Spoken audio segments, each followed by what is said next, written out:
आज आज हमारा मानना है मार्क्सवादी कम्युनिस्ट पार्टी का एक बहुत ही गंभीर संकट की ओर के बीच में हमारा भारत आज फंसा हुआ है।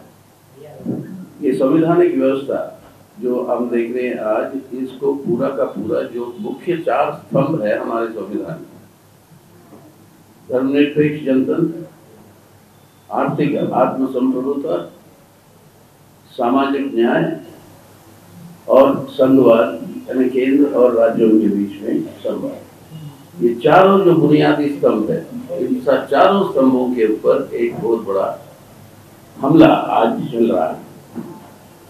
आज ये जरूरी है कि देश की जो चरित्र है, एक धर्मनिरपेक्ष जनतंत्र का गणराज्य जो भारत है, जो हमारा संविधान कहता है, आज उसका संरक्षण करना बहुत जरूरी है। हाल ही में हम देखें ये स्पेशल सेशन पार्लियामेंट में जिस तरीके से नफरत और गाली गलौज की बातचीतें वहां पे पार्लियामेंट के अंदर हुई, लोकसभा में एक भाजपा के एमपी ने किस तरीके से एक चुने हुए एक अल्पसंख्यक एमपी दानिश अली के ऊपर किस तरीके से गलत और गलीज इल्जाम लगाया। अब ये अगर पार्लियामेंट तक पहुंच जाती है ये नफरत की वातावरण, तो इस तरह की घटनाएं जो हुई है 3 दिन पहले दिल्ली में, एक नौजवान को वो भूख लग रहा था तो एक मंदिर के सामने वो पूजा पंडाल था या वो गणेश जी का वो पंडाल था, वहां से एक केला जो है वो पड़ा हुआ था तो वो उठा लिया, उसको लैंप पोस्ट से बांध के मार मार के उसकी जान ले ली और वो अल्पसंख्यक था। तो ये नफरत और जहरीला नफरत और ये हिंसा की जो वातावरण जो देश के अंदर जो फैलाया जा रहा है, अपनी एक बहुत ही गंदी वोट बैंक पॉलिटिक्स जो हो रहा है, हिंदुत्व सांप्रदायिक वोट बैंक को मजबूत करने के लिए इस तरीके की वातावरण नफरत का पैदा करे तो देश की लोगों के बीच में एकता अखंडता को बरकरार नहीं रख सकते। तो इस तरीके के हमले की लिस्ट तो बढ़ते जा रही है सब जगह पे, लेकिन साथ ही साथ इसके बारे में कोई कदम उठाते नहीं। आज तक जो एमपी ने इस तरीके से गाली गलौज किया पार्लियामेंट में, उनके ऊपर कोई कार्रवाई नहीं, लेकिन विपक्ष के पार्लियामेंट के मेंबर कुछ बोलते हैं तो उनको सस्पेंड कर दिया जाता है फौरन। तो इस तरीके से दोहरा मापदंड जो चल रहा है, ये स्पष्ट रूप है सरकार, व्यवस्था, ये सब जो है आज इस नफरत की वातावरण को और पोषण कर रही है ताकि इसके अंदर चुनावी फायदे जो है उनको मिल सके। ये हम समझते हैं कि बहुत खतरनाक खेल हो रहा है देश में, जिससे हमारी संवैधानिक व्यवस्था को बचाना होगा। अब यही नहीं, अब आए आपके महिला आरक्षण की बिल 2014 के चुनावी अभियान में मोदी साहब ने कहा था कि पहला कानून हम बनाएंगे चुनकर अगर आएंगे तो वो है महिला आरक्षण। अब वो आया 10 साल बाद, जब उनका ये तीसरा चुनाव है, वो जो उनके नेतृत्व में जो लड़ी जाएगी उसके अभियान से पहले, और आया भी तो कौन सा कानून, वो कानून नहीं जो हम लोगों ने पास किया था राज्यसभा में। हमने पास किया था उसको 2008 में आई थी, 2010 में या 2006 में आई थी, 2008 में, मतलब जो पास किया था जब हम सदस्य थे। लेकिन वो बिल नहीं लाए हैं। अब लाए हैं बिल ये कहते हुए कि अगली जनगणना के बाद, सेंसस के बाद जब डीलिमिटेशन होगा, उस डीलिमिटेशन के बाद ये आरक्षण लागू होगी।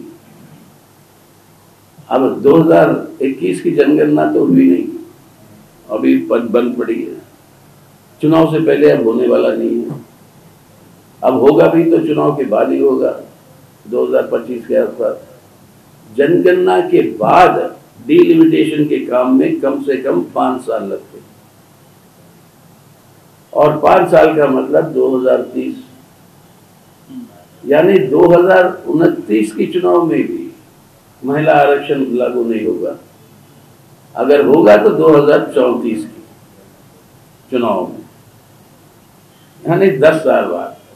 अब लोगों को आप जो है गुमराह कर रहे हो इस तरीके से कि आपने महिला आरक्षण लिया है, लेकिन वास्तविकता में ये भी एक और जुमला के रूप में ही उतरा है। तो इन सभी चीजों के बारे में जो हालत है लोगों की, आज बेरोजगारी बड़ी तेजी के साथ बढ़ रही है। तकरीबन आधे हमारे देश के नौजवान बेरोजगार हैं, 48% ये आंकड़े लगाए गए। और मनरेगा के लिए जो भी पैसे का जो एलोकेशन दिया है वो पैसा भी पहुंच नहीं रहा स्टेज तक। जो काम कर चुके हैं उनको भी अपनी वेतन नहीं मिल रही। तो ग्रामीण मनरेगा को तो खत्म कर रहे हो आप। शहरों में आप रोजगार गारंटी का स्कीम लाने का जो वादा था उसको लागू नहीं कर रहे हो आप। तो नौजवान अपना जो है देश का भटक रहा है। दूसरी ओर से महंगाई ये तो बढ़ती जा रही है। अब ये और अपने आर्थिक उत्पादन, अब कहते हैं दुनिया के तीसरे बड़े जीडीपी ग्रोथ में हम रहेंगे। अभी G20 का जो समिट हुआ था उसमें बताया कि हमारी तीसरा पोजीशन होगा दुनिया में जीडीपी में। लेकिन पर कैपिटा जीडीपी यानी हर व्यक्ति को जो जीडीपी का हिस्सा जो मिलता है, उस आंकड़े से देखे तो ये 20 देशों में सबसे नीचे भारत, सबसे नीचे दुनिया के अंदर। पर कैपिटा जीडीपी में हमारा संख्या है 142, 180 देशों में 142 पे। अब कह रहे हो तरक्की हो रही, तरक्की हो रही तो किसकी हो रही है? अमीरों की हो रही है, उनके मित्रों की हो रही है। और जो बड़े बड़े उद्योगपति हमारे प्रधानमंत्री के मित्र हैं, 142 पोजीशन पर। हाँ, और अपने बड़े बड़े जो मित्र है मतलब पूंजीपति, उनकी तरक्की हो रही है। जरूर अमीर अमीर होता जा रहा है, गरीब गरीब होता जा रहा है। तो ऐसी हालत में इस सरकार के आर्थिक नीतियों को बदलने की जरूरत है। मोदी साहब के 10 साल का अगर आर्थिक आंकड़ा निकालना चाहते हो तो 2 भारत का निर्माण हुआ। एक है आर्थिक पैमाने पर, एक है चमकता भारत उनके मित्रों के लिए, अमीरों के लिए, और दूसरा है बहुमत देशवासियों के लिए एक तरसता भारत। तो ये है इसलिए 2 भारत हो गए, चमकता एक तरसता। अब इन दोनों भारतों के बीच में ये मुकाबला अब आने वाले चुनावों में यही होगा कि जनहित में नीतियों को लागू करें। हमारे संविधान की रक्षा के लिए हम जो एक कदम उठाएं, इस संविधान को बचाना है। संविधान जो अधिकार देता है हमारे नागरिकों को, उन अधिकारों की रक्षा करनी है।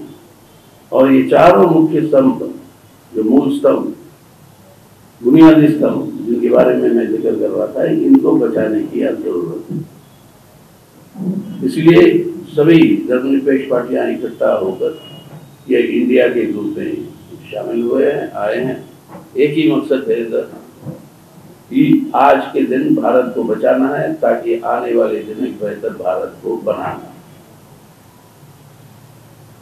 इसलिए नारा जो दिया गया, जुड़ेगा भारत जीतेगा इंडिया। और इससे जो है हम लोगों के बीच में जा रहे हैं। ये सभी अभियान जिसके अंदर लगे हुए हैं, बड़े बड़े संघर्षे हो रहे हैं अलग अलग तबकों की। आज भी आप देख रहे होंगे कई सारे प्रांतों में अपने देश में, अपने आंगनवाड़ी आशा के जो हमारे बहनें हैं, वो एक बहुत ही बड़े संघर्ष में के अंदर के बीच में है। आज हर तबका जो हमारे देश के अंदर मेहनत कर जनता का है, वो संघर्षों के रास्ते पे, लेकिन उनकी बात कोई सुनने वाला नहीं। लेकिन आज सुनाना होगा, आज सुनाना होगा तो चुनाव में ये बदलाव लाने की जरूरत है। और उसके लिए हमारी पूरी की पूरी कोशिश है। मार्क्सवादी कम्युनिस्ट पार्टी पूरी लगी हुई है कि आज भारत को जोड़ना है, इंडिया को जिताना है। ये है हमारा लक्ष्य आज। और उस हिसाब से हमारी पार्टी और बाकी सभी सेकुलर लोगों को, सभी सेकुलर पार्टीज को, लोगों को जो है अपील कर रहा है। तो संक्षिप्त में ये है मेरी बात। सवाल है जो अगर है आपके पास तो।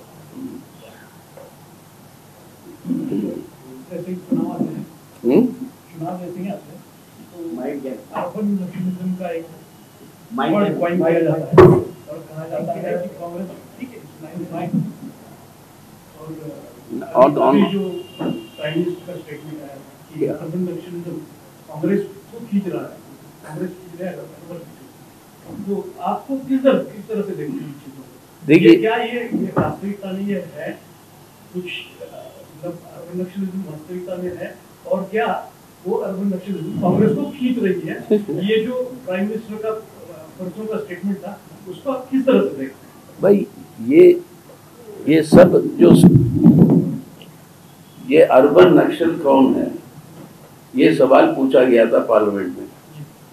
गृह मंत्रालय की तरफ से जवाब क्या आया पार्लियामेंट में? लिखित रूप में मंत्री ने कहा इस तरीके का टर्म भारत सरकार के पास नहीं है, कोई अर्बन नक्सलिज्म नक्सलाइट नहीं है। ये मोदी साहब की सरकार खुद कहती है। तो ये नारेबाजी जुमलेबाजी के अलावा क्या है बताइए इस तरीके की बात।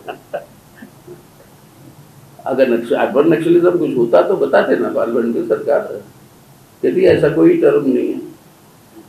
विपक्ष के दलों का जो एग्रेशन दिखना चाहिए मोदी के खिलाफ, क्या दिखना चाहिए? एग्रेशन दिखना चाहिए मोदी के खिलाफ, तो वामपंथी दलों का नहीं दिख रहा है as compare to Congress party. Rahul Gandhi काफी खिलाफ में बोलते हैं मोदी के खिलाफ, मल्लिकार्जुन खड़गे बोलते हैं, लेकिन वामपंथी दल के नेता हम भी बोलते हैं भाई। अब हमारे ऊपर शिकायत यही हम ही ज्यादा बोलते हैं मोदी साहब के खिलाफ और सांप्रदायिकता की राजनीति के खिलाफ। शिकायत तो हम पे उल्टा है, बोलते हैं हम ही ज्यादा उनके खिलाफ, लेकिन इसके अंदर कोई कम और ज्यादा की बात नहीं। वो है नेता जिसके बारे में थोड़ी बहुत जगह आपको देने के लिए कहा गया तो आपके मालिक लोग दे रहे हैं और हमारे बारे में कहा जाता है कि इनको जगह ही मत दो तो आप देते नहीं हो, और फिर सवाल ऐसे पूछते हो कि आप एग्रेसिव नहीं हो। और हम जो अगर इक्वल प्लेइंग फील्ड दो तो तब देखोगे हमारी आवाज सबसे बुलंद है। और हम जो पहले बोलते हैं, राहुल गांधी बाद में बोलते हैं। पहले सीपीएम बोलती है, लेफ्ट बोलती है, बाद में बाकी पार्टी के लोग बोलते हैं। नहीं, एग्रेशन बताने के लिए मीडिया की कोई जरूरत नहीं। किसान आंदोलन चला तो वहाँ मीडिया की क्या जरूरत है, लेकिन किसान आंदोलन तो चला ही। ये ना भाई, मीडिया का भी इंतजार करें। मीडिया का नहीं, आप तक जानकारी कैसे पहुंची? किसान आंदोलन के लिए जानकारी पहुंचने का माध्यम आप हो ना, कंट्रोल आपको करे और आपसे कहेंगे लाल झंडा और इनकी राजनीति मत दिखाओ।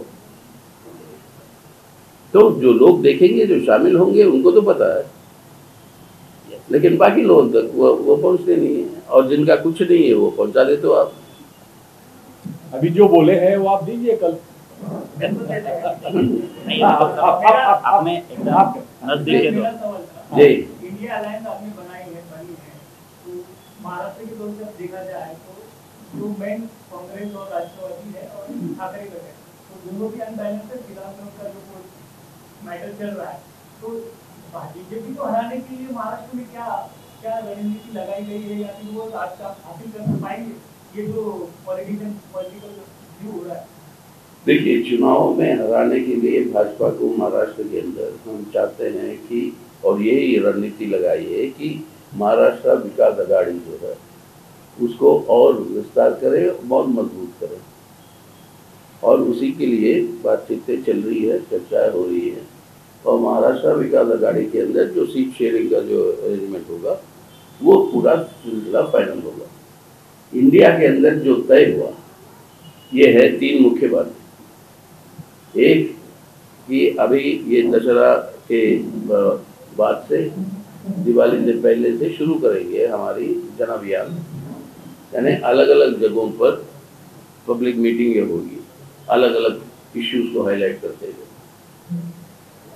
और उसके बाद दिल्ली के अंदर जो उसकी इस सिलसिले का आखिरी होगा, वहाँ पर क्या है ये जो 5-6 मुख्य बातें जो हम जनता के लिए हम उनको प्रॉमिस कर रहे हैं, जैसे अर्बन एम्प्लॉयमेंट गारंटी, जैसे पुराना पेंशन की, जैसे सब्सिडाइज राइस और फूड ग्रेन जो अब बंद कर दिया मोदी साहब ने इस साल में, 3 रुपए किलो चावल, 2 रुपए किलो गेहूं और 1 रुपए किलो दाल जो मिलता था, अब उसको शुरुआत करेंगे।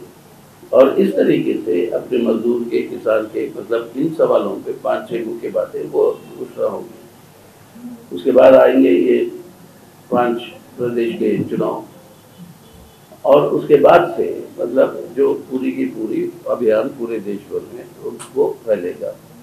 लेकिन इस दौरान हर राज्य में, राज्य स्तर पर ये चर्चाएं चलेगी घटक पार्टियों के बीच में कि किस तरीके से सीटों का तालमेल हो, और हर राज्य की परिस्थिति अलग है, अलग अलग परिस्थितियां हैं, और उन परिस्थितियों के आधार पर, ठोस परिस्थितियों के आधार पर ये सीट शेयरिंग का सवाल की बात ऊपर चर्चाएं होगी। देश में और भी सेकुलर फोर्सेस है लेकिन इंडिया के साथ नहीं जुड़ रहा है। कौन सेकुलर फोर्सेस अभी भी है बाकी, जो इंडिया आघाड़ी के साथ में नहीं आए हैं। कल ही हम एक मीटिंग करके आ रहे हैं, 55 पार्टियां थे जो अभी इंडिया के अंदर जो शामिल नहीं थे, और उसी के साथ साथ आपकी पीपल्स मूवमेंट्स भी थी, उसी के साथ साथ आपके और ये बड़े बड़े मतलब ये पीपल्स अभियान जो के थे वो आपके एनजीओ के ये, या जो भी पीपल्स मूवमेंट्स है, जैसे उनके योगेंद्र यादव है या बाकी हैं, NAPM है, नर्मदा जॉय, ये लोग सब कल ही तो एक कन्वेंशन, बड़ा कन्वेंशन हुआ था जिसके अंदर मैं शामिल होके आ रहा हूँ यहाँ पे। आप वो तय करें भाई, पिछले बार भी तो कहा था तो वो आएगी, लेकिन पिछले बार कोई और रास्ता लिया उन्होंने। उनका कहना है कि इंडिया मुझे पूछ नहीं रही, तैयार है क्या? अब इंडिया जो लोग तैयार है उनको पूछेगी ना। हमकी तरफ से आमंत्रण दिया गया, हमने कहा जो भी तैयार है, आज देश को बचाना है, इस देश को बचाने के लिए जो भी तैयार है वो स्वागत। 2 से 3 बार में प्रस्ताव दिए थे। किसको? इंडिया कौन है क्या? कौन है भाई? स्टेट की जो कांग्रेस और एनसीपी है, उन्होंने यानी एक इंडिया के 28 पार्टियों में किसको भेजी? कांग्रेस मल्लिकार्जुन खड़गे को खत लिखा है, ऐसा वो कहते हैं। अब उन्होंने तो बताया नहीं कभी ऐसा खत आया, आता तो हम लोग को बता देना क्या ये लोग मतलब ऐसे लोग आना चाह रहे हैं। और अभी कॉमरेड ने बोला ही है कि अगर तैयार है तो आ सकते हैं। अभी कॉमरेड ने जो बोला वो आप उनको मायावती जी आए तो उनके साथ वही तो कह रहा हूँ, ये है बात प्रिंसिपल, जो भी चाहता है आज के दिन हमारे देश की ये जो चरित्र है, धर्मनिरपेक्ष जनतंत्र का गणराज और संविधान और हमारे जनतंत्र को बचाने के लिए तैयार है, सभी स्वागत है। हम चाहते हैं सब मिलकर ही हमारे भारत को आज जोड़ पाएंगे, इंडिया को जितवा पाएंगे। जिस तरह से राज्यों में जीतते आ रही है लेकिन केंद्र में उस तरह का मुद्दा नहीं बन पा रहा है कि ये आपने भी शायद एक अवकाश नहीं मिल पा रहा है जो केंद्र के लिए करने की आवश्यकता है पूरी इंडिया में। देखिए उसके अंदर कई सारी समस्याएं हैं, जिस तरीके से चुनाव की प्रणाली हो रही है आज, अभी ये G20 हुआ, सिर्फ दिल्ली में खर्चा किया इन्होंने 4100 करोड़ रुपए विश्व गुरु के नाम से। ये सब सरकारी पैसा है ना, आपका और हमारा। प्रचार तो चुनावी हुआ ना उनका। अब इसका सामना कौन सी विपक्षी पार्टी करेगी?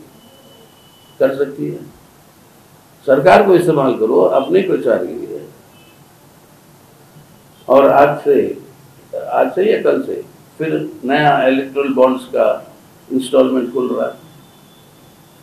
हर इलेक्टोरल बॉन्ड्स के अंदर कम से कम 10,000 करोड़ रुपए की आमदनी होती है भाजपा की। जाता कहाँ है सब पैसा? अब प्रचार में अगर वो उतारते तो एक लेवल प्लेइंग फील्ड कोई बचा नहीं है चुनाव। इसलिए उसको लेवल प्लेइंग फील्ड बनाने के लिए जनता को ही उठना होगा और कोई रास्ता नहीं। भाजपा और भाजपा के मित्र पक्ष इंडिया के ऊपर ऐसा आरोप करते हैं कि इंडिया में अभी तक ये कोई नेता एक चेहरा फिक्स नहीं हुआ है, आप फिक्स हुआ है या फिर हो रहा है? आप जब वोट डालते हैं किसको डालते हो? एक चेहरा जैसा चेहरा आपके क्या कैंडिडेट को नहीं डालते हो? नहीं, आप चुनते किसको? एमपी को ना, चेहरा को चुनते हो क्या? एमपी को चुनते हो ना, और जिसके पास ज्यादा एमपी होता है वो चुनता है ना अपना नेता, जो सरकार बनाता है। तो आप अभी से छलांग क्यों मार रहे हो? वहां तक उस स्टेज तक जाना है आपको। यही बात बोले थे वाजपेयी का क्या है मुकाबला 2004 में, आया कि नहीं? डॉक्टर मनमोहन सिंह 10 साल बने कि नहीं प्रधानमंत्री? जनता देगा वो चेहरा, आप फिक्र मत करिए, आप चिंता मत करिए, आप तय करिए आप किधर डालोगे अपना वोट, आपके क्षेत्र में किसको आप जितवाओगे। हाँ, और क्या?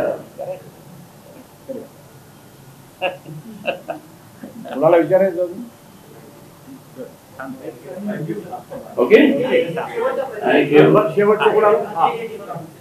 देश में विविध राज्यों में आरक्षण को लेकर विविध जाति मांगे कर रही है, मतलब ये जो मुद्दा केंद्र सरकार चाहे तो पद में ये मुद्दा कर सकती है, मगर केंद्र सरकार ऐसा कर नहीं रही है, ऐसे विपक्षियों का मानना है। आपको क्या लगता है? हमें लगता है कि आज के दिन एक जाति जनगणना जरूरी, हम चाहते हैं कि एक कास्ट सेंसस हो। हमने सरकार को भी लिखा, हमारे एमपी भी उठाए, कई सारे पार्टीज के एमपी उठाए, कास्ट सेंसस करवाओ, उसके आधार पर तय करेंगे क्या है असलियत तो मालूम करें पहले आप। 1931 में लास्ट कास्ट सेंसस हुआ था, 100 साल होने को आ रहे, इसके बाद कोई कास्ट सेंसस हुआ नहीं। अब यह कास्ट सेंसस करवाइए आप, और यही मांग है कई सारी पार्टियों का। अब वो नहीं मान रहे क्योंकि वो नहीं चाहते हैं। अगर आपको मनोवाद के आधार पर समाज को चलाना है तो कास्ट सेंसस करवाना तो मुश्किल होगी ना आपके सिद्धांत और विचारधारा के लिए। ये पूरा का पूरा हमारी समाज को चलाना चाहते हैं वो मनोवाद के उसूलों के आधार पर, तब कास्ट सेंसस करवाने में झिझक रहे हैं वो। लेकिन हमारे देश के लोगों की तरक्की के लिए अगर चाहिए तो वो कास्ट सेंसस करना जरूरी है। हमारी पार्टी चाहती है कि कास्ट सेंसस हो। ठीक है।